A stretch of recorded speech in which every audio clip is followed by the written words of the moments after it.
To work for the National Basketball Association, to be on the inside in the NBA would be considered the pinnacle of success for many people.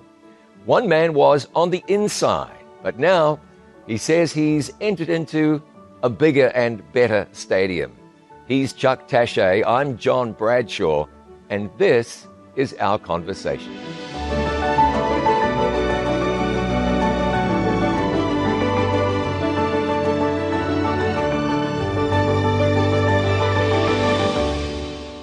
Chuck Taché, thanks so much for being here. Hey, praise God. Thank you for having me. It is a pleasure. Hey, let's go back to the beginning. So you spent some years on the inside of the National Basketball Association, but let's go back. Where did you spring from? Erie, Pennsylvania is actually where I guess you can say is my hub. When I was 10 years old, we moved back. My mother and my sister, we moved back to Erie, Pennsylvania, and so that's where I grew up. So where did your love for sport come from? My love of sport, if you want to talk about person, it was my father, pretty much. Baseball was a very big thing. Him and I used to play a lot of baseball. I just grew up that sports was big in my family, and grew up watching the Oakland Raiders. My father knew somebody from the Oakland Raiders, and so NFL was big, and I loved that arena. I loved sports. Now, at the same time, so you ended up making a career in professional sports, but at the same time, as a kid, you were raised in a Christian home. I was actually raised in an Adventist Christian home, and went to church. I loved going to church. I was one of those kids that loved going to Sabbath school. I loved talking about God, learning about Jesus Christ. It was very dear to my heart. In fact, when I was 9 years old, we were actually in Nebraska, and my mother and I went to a Heritage Singers concert. Nice, yeah. And they had an altar call. And at 9 years old, I went down and gave my life to Christ. Wow. I was very strong in faith at my younger years. Now, in another conversation, I had a fellow sitting right where you were, and he described how sport ended up being a pull in his life that kind of angled him away from God, and he saw some warning signs. It's not that sport is inherently evil. There's a lot to be said for camaraderie and exercise and physicality and team spirit and all that stuff. But somewhere along the line, it seems that your love for sport and your love for God ended up just conflicting a little bit. It did. When I was, sports was great, pretty much weekdays and so forth. I didn't really have any conflict with the Sabbath. And even at that time, if I did, I chose at a younger age, nope, I'm not going to do that. And but as I got older, when I started playing football, I really loved playing football. It gave me a lot of character. You're talking about sports. Sure. It does. The camaraderie and some things that occurred in my life when I got on that football field, it really helped me confidence-wise, and it helped me build the character that I believe that I have today. But then I went to public school, and my junior year of high school was really when, okay, I'm going to be varsity. Now it was this realization that Friday night football games, the Friday night lights, or Saturday afternoons, and I had to make a decision. And it was a struggle for about this much, to be honest with you. Yeah. But it was a struggle. But I was like, no, the draw was too strong for me. And I said, no, I'm playing football. And, that one little step sometimes actually then blurs other areas of your walk with God. I think when we're kids and when we're parents, we've got to think through what we might be setting our kids up for, or where our kids might be going. The church got to be mindful of this as well. You mentioned the Sabbath. So as a Seventh-day Adventist, you were raised to observe the seventh-day Sabbath according to the Bible from sunset Friday to sunset Saturday. And it meant something to you more than just an hour at church. That day was sacred time. I remember talking to a young fellow. He was a high school senior, and he'd been offered a full ride at a university in New York City to wrestle.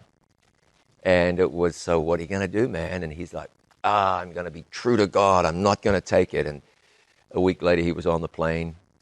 5 years at a big-time university in New York City versus who knows what. And we might talk about the verses who knows what, because it always works out best when you go God's way. But Amen. As a young guy, Amen. There was a conflict, it was difficult, so it began with the Friday night football, yeah? Yeah, it began with that. But, what's interesting is, of course, in high school, and now you're on the football team and you're the varsity, and, other things kind of fall into play with that. Yeah. I injured myself in my senior year, and that's actually where sports medicine came in to play. Yeah, tell me about that. I injured myself, and I went to a sports medicine, Hammond Sports Medicine, and a physical therapist took care of my shoulder. I really loved that. I enjoyed like taking care of myself and so forth, and that drew me into that kind of realm. And so that's kind of where sports medicine was birthed. It was more physical therapy at that time. And so I was wondering, is that something that I might be interested in? So what happened with your relationship with God? You're a young guy, you're in high school, Friday nights now, you're not following as closely to the principles you were raised with. Where'd that go? Well, it really went from, I still went to church, but then there's a thing of playing church. So I'd go to church, and I will tell you, I still loved it. I mean, Sure. God didn't leave my heart, but I like to say that I said, all right, come on, I'm going to drag you along wherever I am. But I got into different arenas that, it got me into doing some things on the weekends and with high school friends and buddies. Yeah, that were not godly, definitely. Yeah. And then that actually continued in college as well. I wasn't a bad kid. Sure. It wasn't like I was breaking the law and I was doing bad things. Sure. But there's a whole different arena out there that Satan wants to get a hold of you. I think you're touching on something really important, and that is, it's not about being a good kid or a bad kid, but what I'm hearing you say, and correct me if I'm wrong, the secular began to overtake the sacred.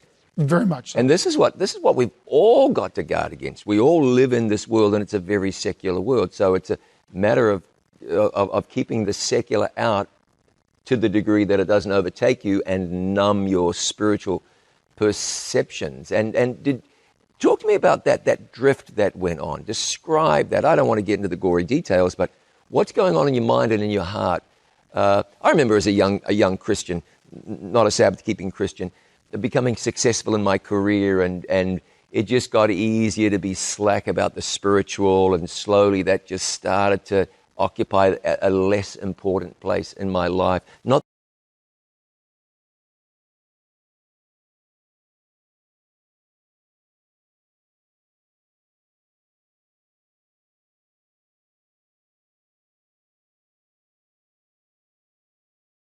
that I didn't care about God, but it was, maybe I'll get back to you when I'm done doing my thing. Yeah, that's pretty much it. And in the younger years, I guess you can say, hanging out with my friends and doing things I know that was supposed to be doing. Satan presents, sin can be fun. Sure. And that's what it was. It became more of, I'm going to have some fun. And look at me, I'm with some great group of guys, and I'm on the football team, and we hang out, and, you kind of walked with a little step. Oh, yeah. And, that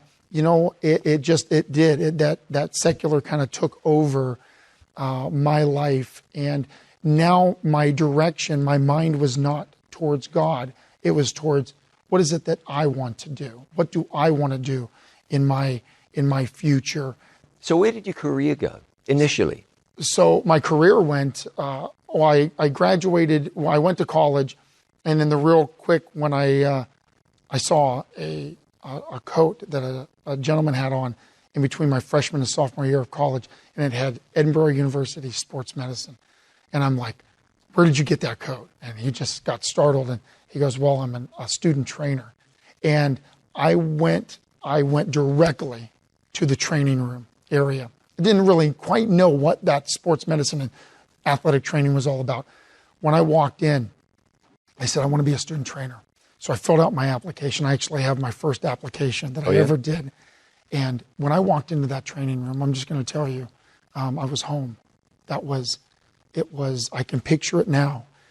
Just the smell, the atmosphere, the everything. That's where I was going to be. And from that time on, I was going to be in the pros. That's where I was going. I became a student trainer and through college. It was just fantastic. I really excelled in it. And explain to me what a trainer does. So an athletic trainer, thank you for that question, because a lot of people think an athletic trainer trains athletes. It's really not. If you take a look at physical therapy, most people know what physical therapy is. An athletic trainer is sports medicine. It's really physical therapy directly with athletes. And you can work in various different areas. Sports is your big area. And so when an athlete gets injured, those players, when the player gets injured, if you watch sports, and you see them running out there and they're taking a look, that's an athletic trainer. And there's so much more behind the scenes with rehabilitation and so forth, and taping. You see the tape on their arms. I love doing that stuff. It's so funny how it's evolved over the years. When I was a kid and we played rugby, there was usually somebody on the sideline with a bottle of magic water. And we'd refer to it as the magic water. Yeah. Some guy would be down on the ground, he just got wiped out. Someone broke him in two in a tackle. And they come out and pour a little magic water on his, rub his knee, and he's up. He's gone. Good. You know, it's just the most astonishing thing. Who knows what kind of injury that guy was carrying around? What kind of rehab he needed, or maybe physical therapy or something. But these, you play, you get hit, you limp for a week, you get back on the field and end up banging yourself into oblivion, which is probably not a great thing. I couldn't even lift my arm one time in playing, and it was like Coach said, "Can you move your arm?" I went. He goes, "All right, get back in there. Get back out there." Yeah, that's right. Yeah. And it's changed now, hasn't it? Oh, definitely, it's really definitely. Changed. And particularly in professional sports and working in the NBA, you're talking about $1 million athletes. Now there's an investment there, and so you got to be on your game and you got to be good. And I felt really privileged to be there. So somehow you, as a student trainer, you decide in your heart, I want to work in the pros. Well, you did. So talk to me about that road from college to ending up actually doing this thing for a living and in the area that you dreamed about working in. So what's interesting is I played sports Friday night, Saturday, and guess what I did as an athletic trainer? I covered Friday night football games, Saturdays, all of those things. It just continued to be a whirlwind in my life. That was my focus now. God was kind of on the side. And I worked there a couple of years, and I decided I need to get to a bigger city, and so I moved to Atlanta, Georgia. And I just by chance, whether by chance, who knows what, but I met a gentleman. Him and I became like joined at the hip, good friends, almost like brothers. And just so happened he helped out with the Atlanta Hawks. And I went and I kind of pushed my way in, and players got to know me, and head trainer got to know me. And I started helping out with them and volunteering. From there, I was working my way now in the NBA. I really liked the NFL, but NBA was kind of my road. Ted Turner owned the Atlanta Hawks. Basketball organization. Basketball, NBA, National Basketball Association. He owned the Atlanta Hawks. He also owned a company called World Championship Wrestling. Now, I was working my way to the NBA, but all of a sudden they wanted an athletic trainer for World Championship Wrestling. This is professional wrestling. And if anybody, the one name that I think you can bring out, some people may not know professional wrestling, is Hulk Hogan. Hulk Hogan was kind of the iconic. Sure, you don't even have to know anything about wrestling to know Hulk Hogan. Right. He was is really a massive personality. So my friend was close to getting in the NBA. He said, I wouldn't take that job. He said, but that job's for you. So I interviewed, and I became the athletic trainer for World Championship Wrestling. Have mercy. For 4 years. That's an interesting thing, isn't it? That's a detour on the way to the NBA. But so you got to tell me something about that. These guys have got to be. I mean, I know a lot of it's pretty well staged and choreographed and so forth. But for all that, I couldn't do that stuff choreographed. So what do they go through physically, and what are you patching up as a trainer with these guys? It's incredible what people don't know. When they're flying around, one, the skill level that they have in Yep. regards to flying and landing on people just right. But, you know, they didn't land on people just right many times. Right. I probably had, as an athletic trainer, more injuries in professional wrestling than I think anywhere else that I worked, it seemed like. Sure. Just, they battered their body. And it was actually really great. I was the first athletic trainer that I know of, the first athletic trainer in professional wrestling.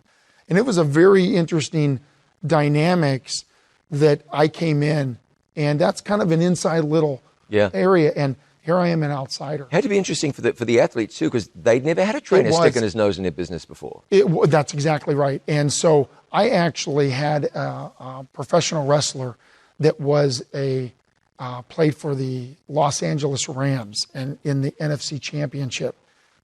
And he sat down with me. He said, "Chuck," and they called me coach, actually. Oh, how about that? I don't know where that came, but now I'm still coach. And Sure. that's another story. But they called me coach, and he said, "Coach," he said, "let us come to you." He said, "You just sit." He goes, "You do your thing, get yourself set up." He goes, "They'll start seeing what your worth is." He goes, "I know what your worth is." And I would work on him before his matches. And all of a sudden, gradually, people started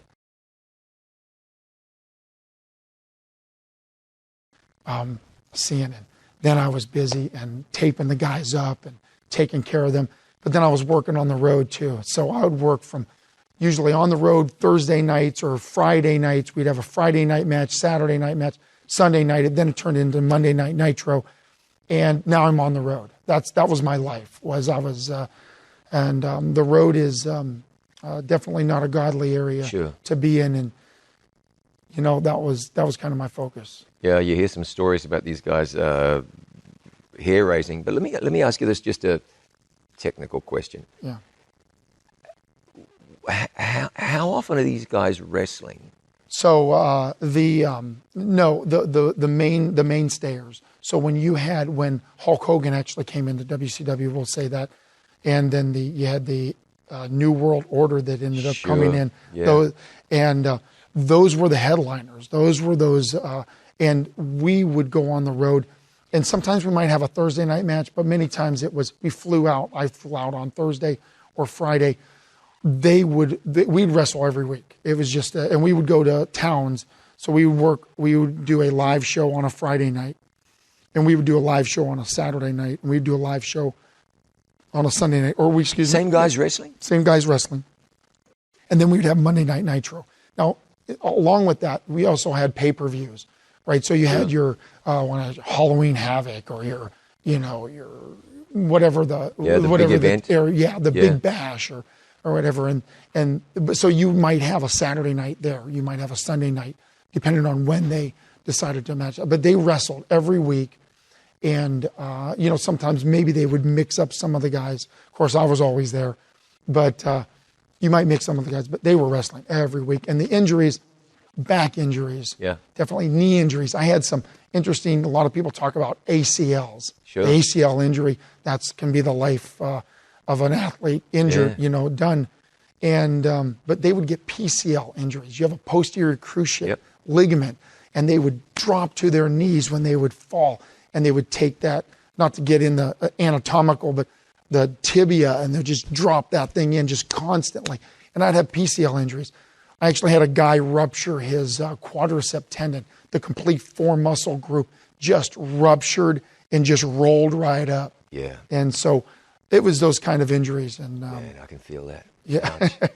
In just a moment, we're going to talk about your journey into the NBA and what that was like, your journey out of, and back to Jesus. He's Chuck Taché. I'm John Bradshaw. This is Conversations, brought to you by It Is Written. We'll be back with more in just a moment.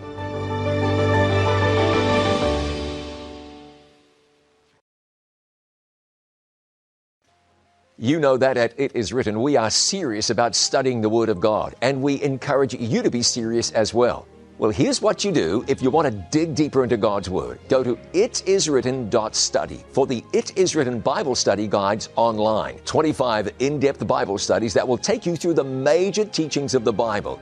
You'll be blessed, and it's something you'll want to tell others about as well. Itiswritten.study. Go further. Itiswritten.study.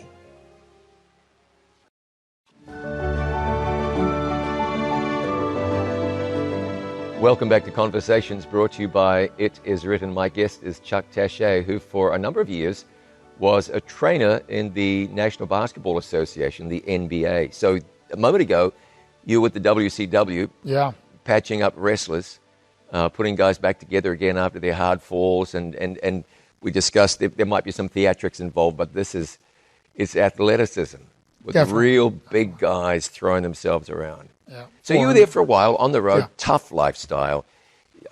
I think it's pretty easy to figure out. The matches go into the evening, then it's hotels, and it's back on the road. And hotel bars. It's a tough lifestyle for these guys. So you were there for a while, but you got out. Yeah. And then you went to, tell me about that. Well, so, my dream was always, that was only a stop. Sure. So NBA, NFL was always where I wanted to go. That was the destination. But NBA is where I had a lot of connections. And there was some other positions that I thought that I would get, particularly on the East Coast. I was raised in the East Coast, so I thought I was going to be in the East Coast. So I thought Orlando Magic, I had an opportunity to maybe work for them. No, that door shut. And Atlanta Hawks, I helped out with them. And when a position opened up, I thought, well, I'll get that. No, that door shut. And the one position that opened up, the head athletic trainer for the Sacramento Kings called me. And I remember when I got that call, the official call, I was in Detroit, Michigan. We were just doing a show. And I had those big cell phones. And he said, Chuck, he goes, I want you to be my assistant athletic trainer.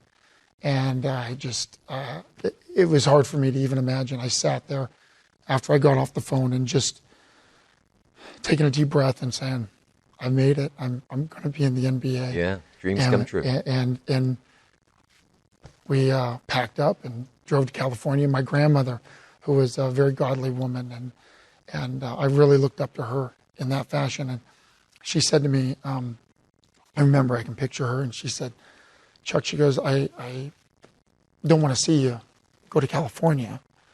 She goes, but I believe God wants you in California. She goes, God, that's where God's directing you. And I'm like, no, it's the Sacramento Kings. But I guess so, yes, Grandma, Omi I called her. And so I came to California. I know there are people watching us and they're saying, man, this guy got involved in professional sports. It was fun from a worldly point of view, suicidal from a spiritual point of view. And I don't think you're really going to disagree with that. No. But I think your grandmother was right. Once you step from here to here, God does not stop directing you. I've seen this in my own life when I worked in a very secular industry. God led me from here to here to here to here. Within that mess, because he knew that's how he was going to lead me on out. So it's fascinating, too, that the Lord was leading you. He wasn't leading you to the kings. He was leading you to the King of Kings. But at the same time, it's so fascinating. He gave you the desire of your heart, knowing that in that environment, you'd end up a man after his heart. It's just fascinating how God works, isn't it? Pricks of the heart, I call them. I have different stories that occurred in my life, from WCW to the Kings, to any in my life. There were just these little pricks of the heart that God would remind me and say, hey, by the way, Chuck, remember me? You loved me. You loved me. Right. Don't you? You want to be... And I would feel that. But my life was I was so centered on where I wanted to go. One thing that I remember was I was in the United Center, where the Chicago Bulls, and everyone knows the Michael Jordan and that team and everything. It was 97. Michael Jordan came back and so forth. So it was, they were iconic a little earlier than that. However, I stood there, center court, Chicago Bulls,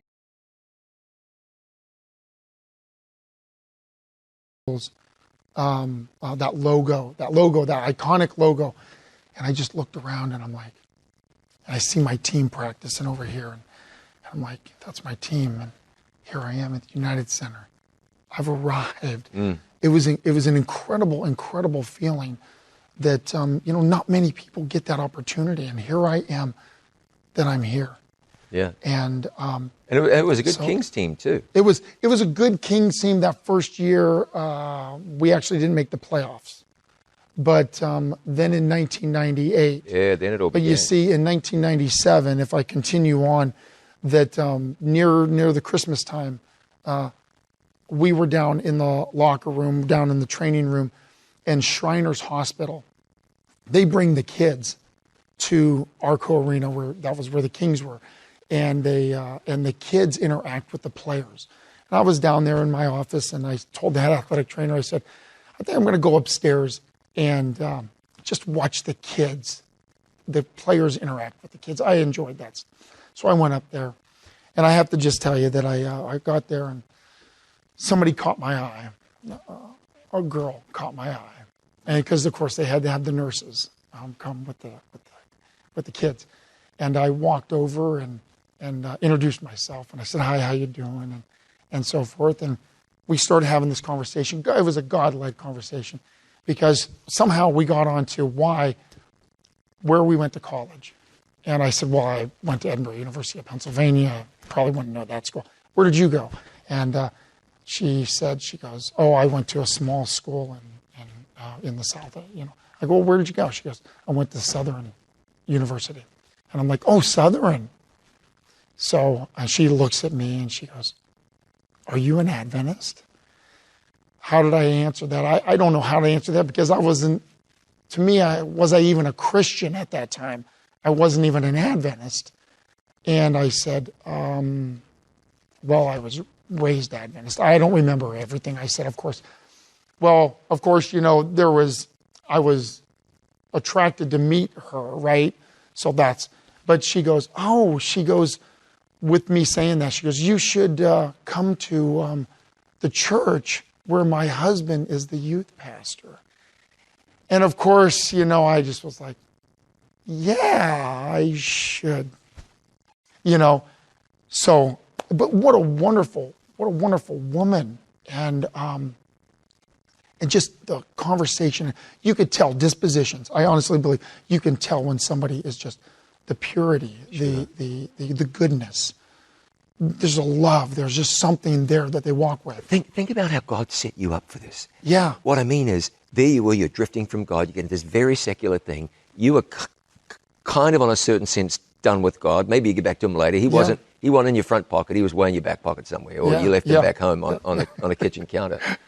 And God drops a Christian woman, boom, right there. And it wasn't just this spoke to you. I mean, I'm assuming this spoke to your heart. This was a kind of a wake-up call. More than you know, because, of course, being on the road and just in the general sense of secularism, the women that I would go out with, the women that I meet, were not Christians, and I wasn't necessarily looking for a Christian woman. However, as you said, my heart desires was actually wanting something like that. So that worked on me. So that conversation and her, it worked on me to say, and God we started conversing, God and I, and he'd be say, you want a woman like that, right? You want a really nice woman, good Christian woman, Chuck, don't you? And I'm like, well, yeah, I kind of do. Well, God, tell you what, you bring a good Christian woman to me. Maybe I might start walking my way towards you. How about that? We can work that one out, huh, God? And God just flat no. It was definitely a flat no. He's like, "No, Chuck." He goes, "You're coming to me. You're going to change, because there's no Christian woman that should or would go out with you. No, they shouldn't. And in the condition that you're in." He goes, "So you're coming to me." So you had the sense that God was calling you. But man, you're at the height of your powers. You're at the top of your game. You're working in the NBA. The Kings made the playoffs. You had guys like Vlade Divac and Chris Webber. That was before that. This was before. Okay. This was before. No, sure. So this is in the back of your mind, and boom, now you're working with bona fide superstars. Yeah. So this is a conflict. I mean, you now professionally, this is big stuff, and it's not just that you had a team that was firing well back at Arco, but you're on the road and you're turning up at the Staples Center to see Kobe and Shaq play, and you're going to, you mentioned the United Center, and there's Michael Jordan, the greatest player ever lived. How in the world did you get out of that, and how did you even want to get out of that? Well, in that time, again, you know, the 97, 98 was the Mitch Richmond year. So just, you know, it was the year before God gave me the privilege to work with the Chris Webber and so forth. The year after that. Yeah. But that year that I left was with the Mitch Richmond kind of era. Oh, you left there? Yeah, I left. I actually, what ended up happening was that continued to work on my heart. And God is good because he says, you know what? He goes, you're going to stay off the road. So the head trainer goes, hey, Chuck, I want you to, we have an athlete that's injured, and you're going to do rehab with them. And so I did rehab. And he said, it would be better off the road. Just so happens, I thought, of that invitation, I'm going to go to Central Seventh Adventist Church. And I did. And I went and I heard the sermon. And I actually got up on the altar call. I want to tell you, I got up, it touched my heart. I got up and nobody talked to me. It was incredible. And I kind of slid back down. And people go, that facial expression is great because you see it go, well, what church would do that? Well, God was basically making a point, I know, saying, you're not ready for this. You're not ready for this commitment. I got to work on you more. And through those months, through those weeks, actually, I got to go to church more. And I got a family, a church family that I would go spend Sabbath with. I fell in love with Jesus Christ. It just became this, I don't want this to end. And that's what actually happened. The NBA was just, here I am. But now the NBA actually started almost taking second stage because I couldn't wait to go to church. And I was doing my job. I was working. I was behind the bench watching the games. Fantastic. I was still in the arena. But then it wasn't until January. In January, one night, I couldn't sleep. So I called my mother, or my grandmother. I said, I woke up. Well, didn't wake up. I said, what do I do? What do I do? I'm having this battle going on. She goes, why don't you talk to a pastor at the church? So I called and said, I need to talk to someone. He goes, let's, next week, what's your schedule? I said, no, I need to talk to someone now. And he goes, okay, such gracious. Pastor Tim Cross, who baptized me. And I went there and I told him my story. I told him everything.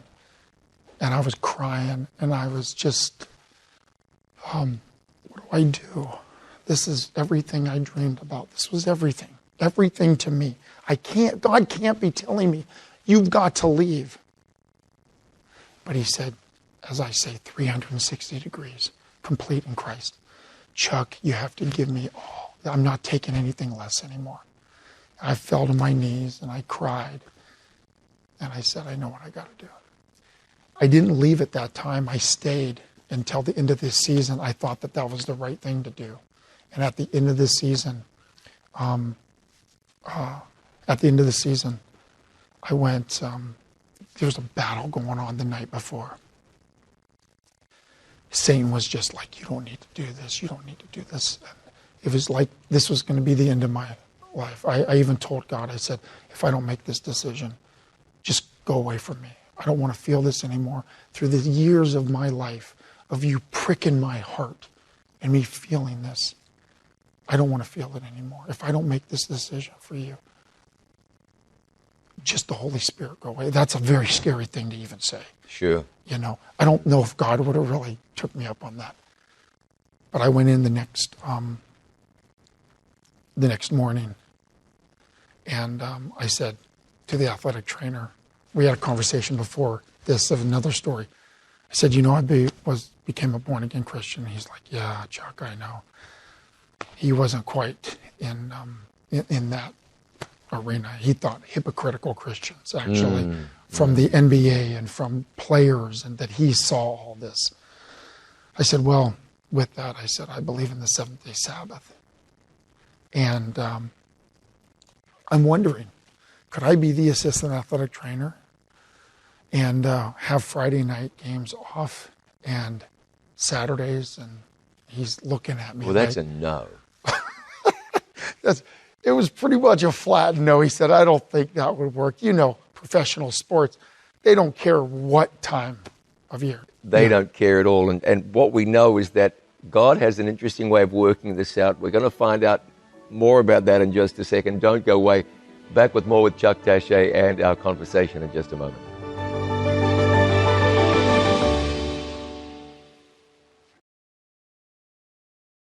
From the Bible, line upon line, from It Is Written TV.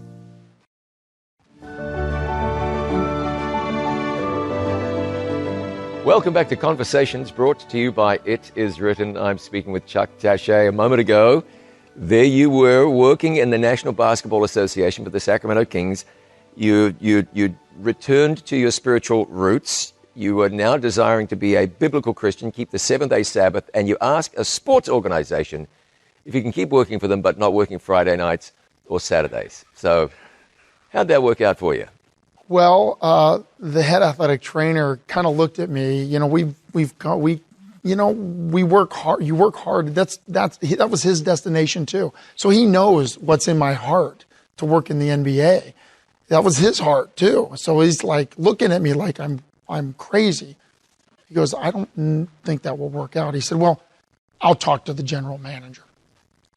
And so he goes, you just go home. As I went home, he gives me a call. He says, Chuck, he goes, sure you want me to do this? I said, yes, I want you to do this. Now the battle is still going on. I could just feel Satan continuing to be like, you don't have to do this. You don't have to do this. At any time, you can change your mind. Hey, Chuck, you can still be a Christian. Come on. Do you realize how many people you could maybe reach at being a Christian in the NBA? And, but the Sabbath was still there. And so he calls me a second time. And I said, just go. Don't call me. And I'm thinking, Lord, And he calls me back and he says, come on in. I remember sitting there. I was standing by the taping table in the training room. And he looks at me. He goes, that won't work, Chuck. This won't work. He goes, so you have a decision to make. And I said, I knew it wasn't going to work. I mean, in my heart, I knew what was going to happen. And I said, he goes, I'll tell you what, great guy. I love him to death. I still do. Respect him so much. Great trainer. And he goes, I'll give you a month. You can think about things. He goes, work through things. What? He goes, but it's not going to work. You have to make a decision. I said, I don't need a month. I've made my decision. And he just looked at me and he just said, okay.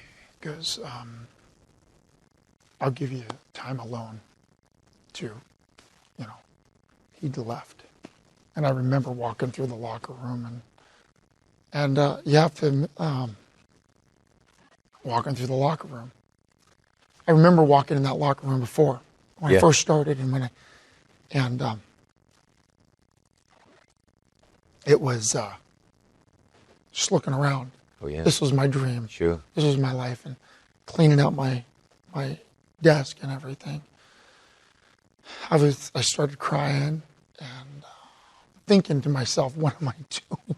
What am I doing here? Get in my car, and I was driving away. I don't know how God just does this thing. I looked in the rearview mirror. It's almost like a movie going on here.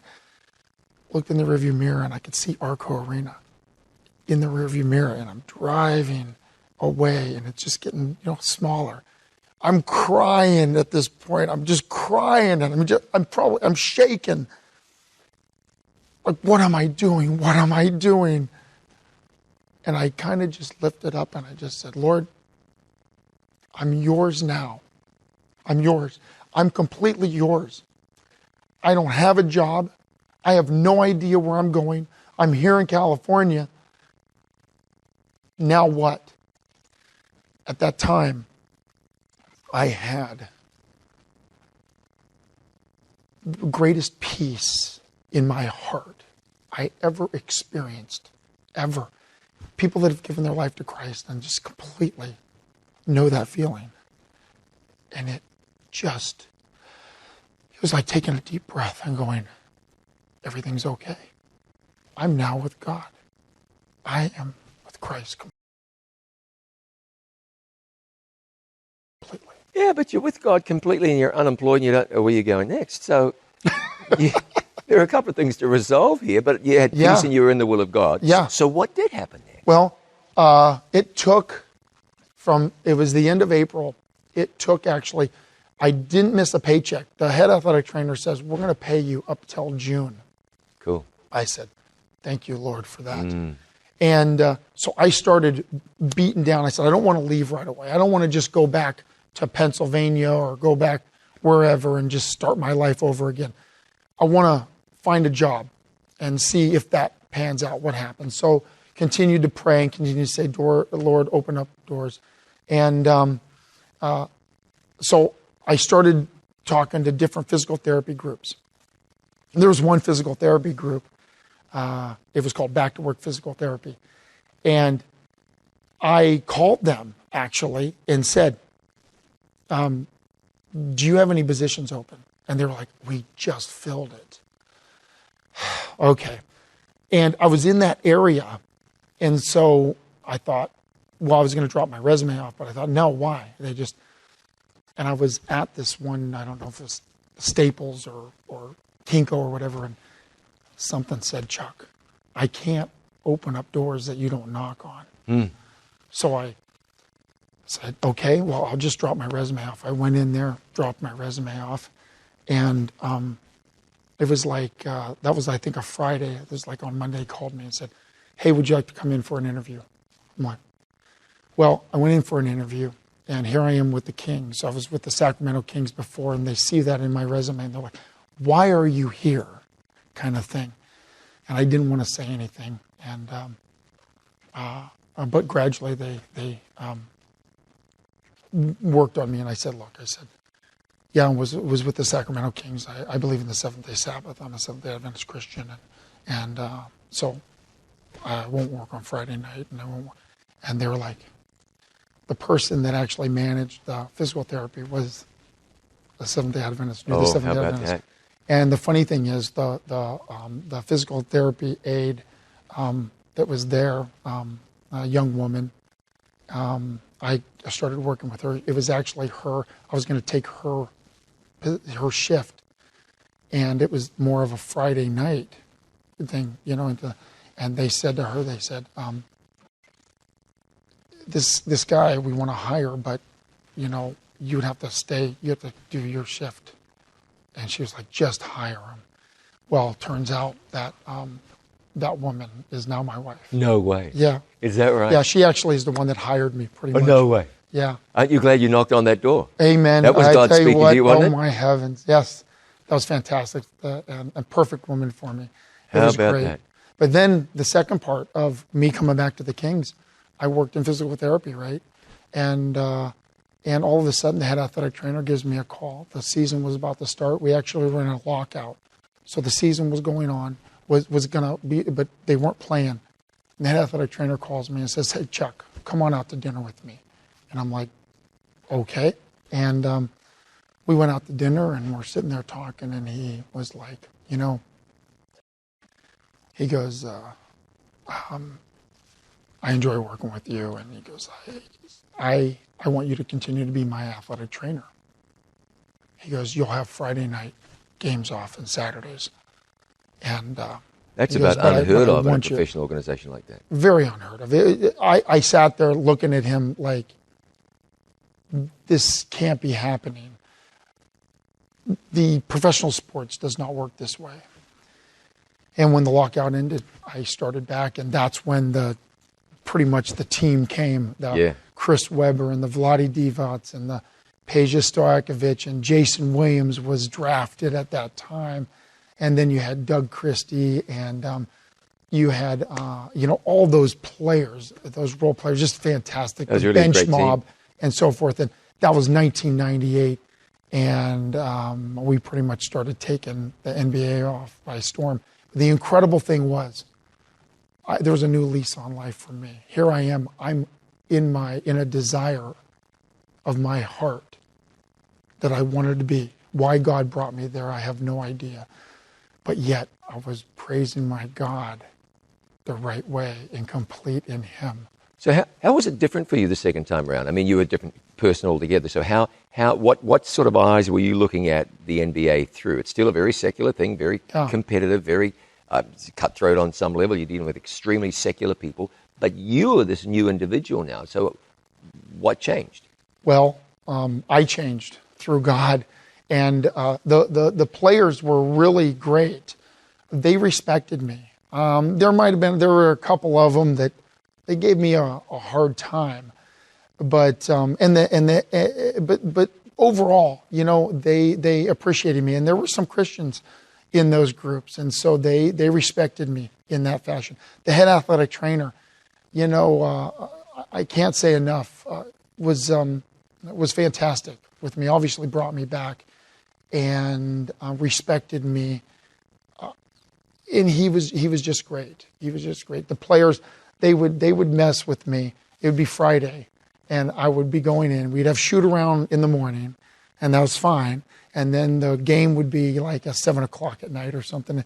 I'd arrive 4 o'clock in the afternoon, 4 or so, and the sun didn't go down till maybe just before the game. And they would be coming in, and I'd be taking care of them, doing different things and getting them ready for the game.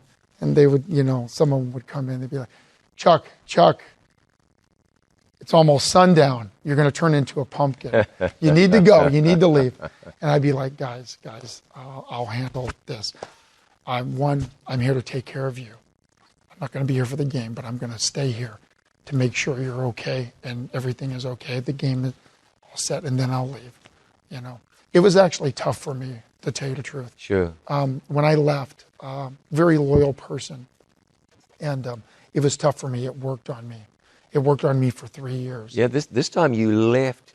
I mean, first time was on your own terms, but this is really, really on your own terms. So what was the decision like to leave that? The second time? The second time around. Well, so when I mean leave, I meant I would leave the arena before the game. Yeah. And but like on Friday night, I would sit there and I'd be just like, oh, they're playing a game, and they're playing a game without me. Not that I desired to be at the game, but I felt like I was in some part letting down the team, and it worked on me there. Sure.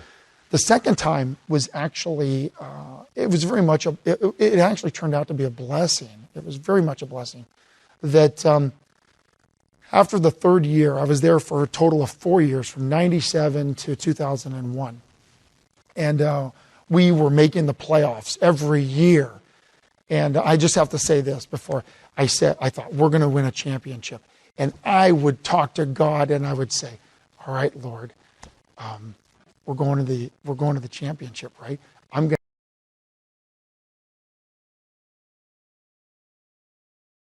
to get an NBA ring. I'm going to get that ring, and I'm going to be sitting there as an NBA champion athletic trainer, and well, of course, with the Kings, that didn't happen. God said, I think that this was good because, Chuck, you don't have the ring, but I got a crown of glory in heaven for you. That's right. And and so I rest in that. But the second time, after 3 years, after the fourth year, but when I gave my life to Christ, the head trainer said to me, "We need to talk." I knew what it was about. And we went into my office, and he goes, Chuck, I wish you would change your mind.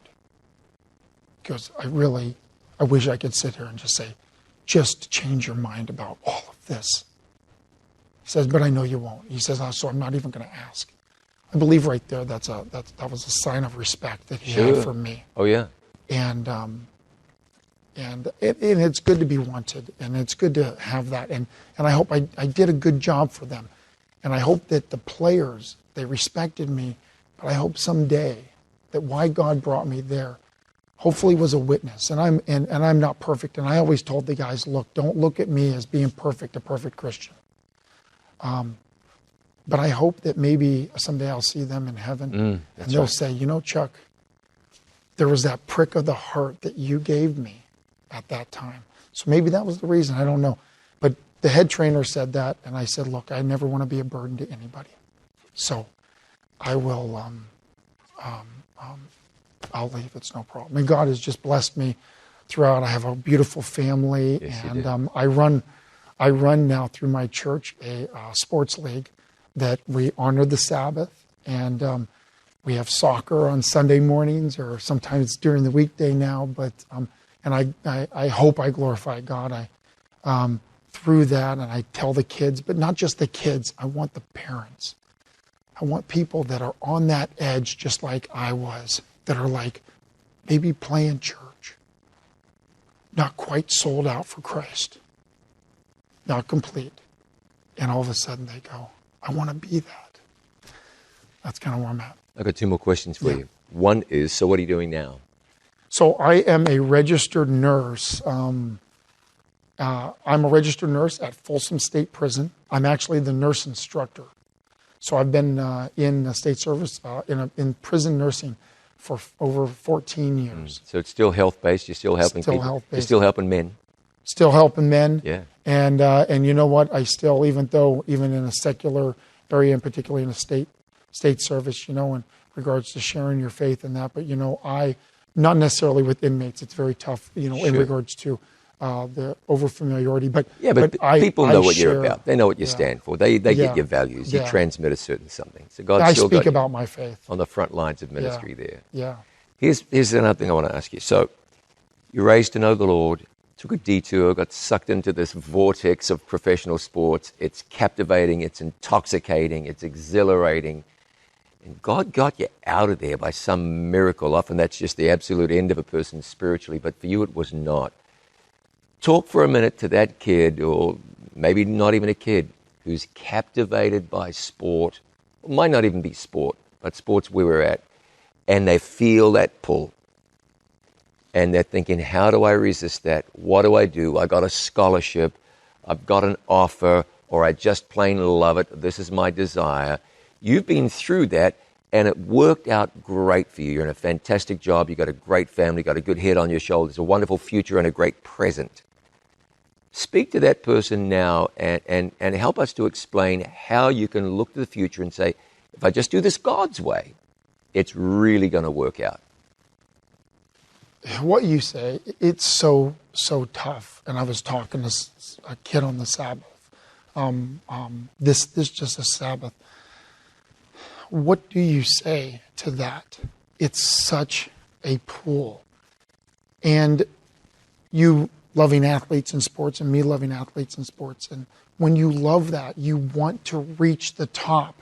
You can picture yourself in the NFL or in the NBA or in professional golf, the PGA. You can picture yourself there. And then there's this God thing, and sometimes it feels like that this is it's taken away from what I want. What I've learned is we're in a secular world. There are good things. I love athletics. I love sports. But the world is not Christian based, and it's not godly based. And so it's going to run its own course. It's going to run its own circle. And unfortunately, we have to look at that and go, well, how far can I go? And what do I do with this struggle of I want to be there? I can only say this, that if you go there, you're missing something here. And eventually, I honestly believe that you're void here, that you will always be, there will be a pulling and a draw. It happened with me for years and years. This right here is eternal. It's just, and it's the greatest peace. It's the greatest feeling. It's the greatest that you can ever have. I mean, you can sit there and you can win a Super Bowl or win that ring. But everything's sweeter with Christ. Everything is. And let's say you don't get that ring and you choose God. Oh, God will honor you. He may open up doors that you have no idea. He did for me. I worked in the NBA with the Sabbath off. How does that happen? But then God says, hey, all right, it's about time to leave. And I knew that because my desire was now not that. We look so much into our desires of looking at all this. When we get there, our desire actually turns back here. You see that in so many testimonies.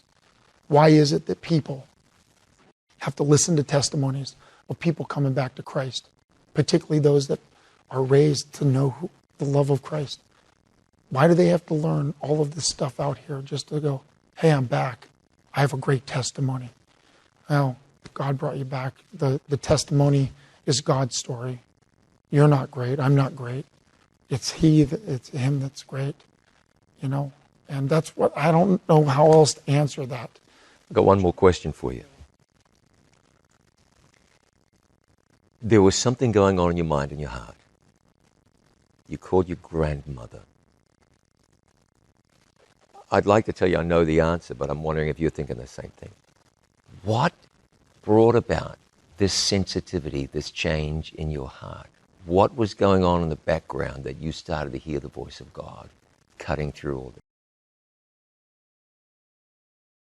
He was born into a Jewish family. Somehow, he found his way to Christianity. Along the way, he was going to be a writer, wrote what he believed, what he hoped would be a best-selling novel. But God had other plans. His name is Clifford Goldstein. I'm John Bradshaw, and this is our conversation.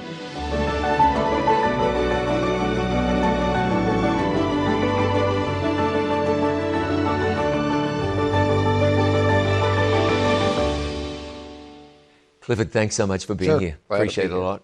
Let's go back to the beginning. I'm going to ask you it this way. What do you remember about your childhood being raised in a sort of a Jewish context? Well, it was very secular context. I often joke, I say the way we kept the holidays was like, they try to kill us, they failed, let's eat. Right. You know, that kind of a thing. So they sent me to Hebrew school. It lasted one day. I ran away from Hebrew school, went under the bridge and smoked a few cigarettes, you know, and that was the beginning and end of my Hebrew education. But I was still very much Jewish, very much aware I'm Jewish culture. It never entered my mind that I was anything other than Jewish, even though I knew almost nothing about the Bible or the background or anything. Yeah. Very secular. But tell me about your family. Well, my family, you know, as far as I know, they're Jewish, you know, all the way back. You know, of course, I don't know after the war, probably almost all of them were. There's a room at the Holocaust Museum in Washington, D.C., to a city of Kovno that got completely wiped out. And that was where my mother's side came from. Oh. From there. But my father had been raised in a pretty religious home. And then, you know, he was a soldier in World War II and just sort of where was God and the Holocaust, that kind of thing. And my mother, very secular, I often joke later, my mother was a backslidden Unitarian. What in the world would that look like, huh? Yeah, just very. My mother actually had a spiritual side, but she, you know, religion really wasn't part of, we were culturally Jews, but I can't remember ever sitting down and us ever having a serious or any kind of in-depth conversation about, is there a God? Yeah. You know, my father was always very tolerant. If somebody wants to believe, let them believe, you know, but I really don't have any memory in my family of any kind of sit down and talk about it, though I do remember we were very literate, a lot of books.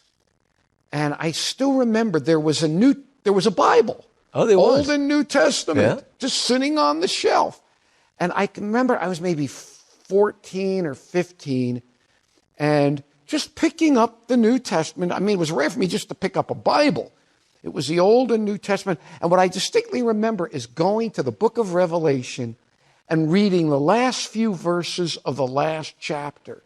But truly, it meant nothing to me. Old Testament, New Testament, it all meant nothing to me in terms of how I lived, or at least consciously anyway. You said there are a lot of books around the home. Yeah. So what kind of books? Oh, my goodness. Just lots. Well, I have an uncle who's a writer, had been a well-known writer. My grandfather had been an editor. So lots of novels. And I read a lot of novels and history books. And I can still remember some of these. There was one author named Thomas Wolfe. Sure. Not the contemporary Tom Wolfe of the electric Kool-Aid acid test you might be thinking of. But there was one who lived in the 20s and 30s. Thomas Wolfe, book novels called You Can't Go Home Again and Look Homeward Angels. Big, thick novels about loneliness and whatever. And I can remember as a child reading those novels and loving them. And that was kind of the stuff that spurred on me that I wanted to be a novelist. So how early was this? Did you catch the writing bug? Oh, quite young. I mean, I was always good in English. I was never a particularly great student at school. I never really applied myself that hard, but I did like English, and I got, honors English, and I used to write stuff, and sometimes the teachers used to accuse me of having plagiarized, because they just thought, they didn't think I could do that. So and again, I had an uncle who was a writer, a very well-known avant-garde writer, experimental fiction and so forth. And my grandfather was an editor. So it was, however it works, it was in the genes. And then I was a creative writing major in college. Where'd you go to college? University of Florida in Gainesville. And even though I was creative writing, and then it was there I decided I was going to write a novel. And I started a novel my senior year at college, and just started it. And that book consumed me.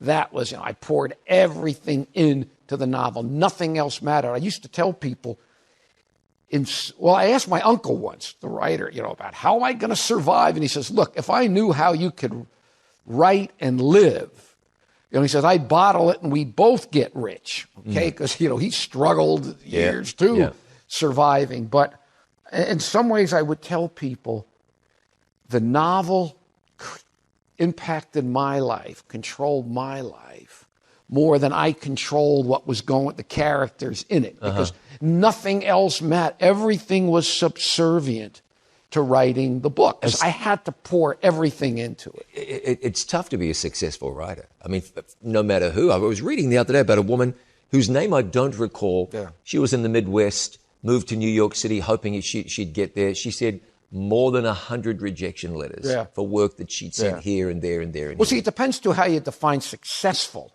Right, if you mean earning, there are some brilliant, incredibly successful writers in the sense they produce incredibly well done writing, and at every level you'd say successful. They just don't sell. Sure. All you got to do is look at the bestseller list, like the New York Times bestseller list, and really it's a lot of junk. Yeah. It really is not anymore Danielle Steele or Dean Koontz, just this, and every now and then there'll be one of these rare ones that's a literary tour de force, and yet at the same time sells. Sure. Okay, and it's very rare. You find the authors that find the groove, start churning out a production line. There may be this schmaltzy sort of just they sell. genre. And they sell and sell and sell and sell. Yeah. I don't really read any of that stuff, but it's tough because you look back at the history of writing, the novels that the greatest writers,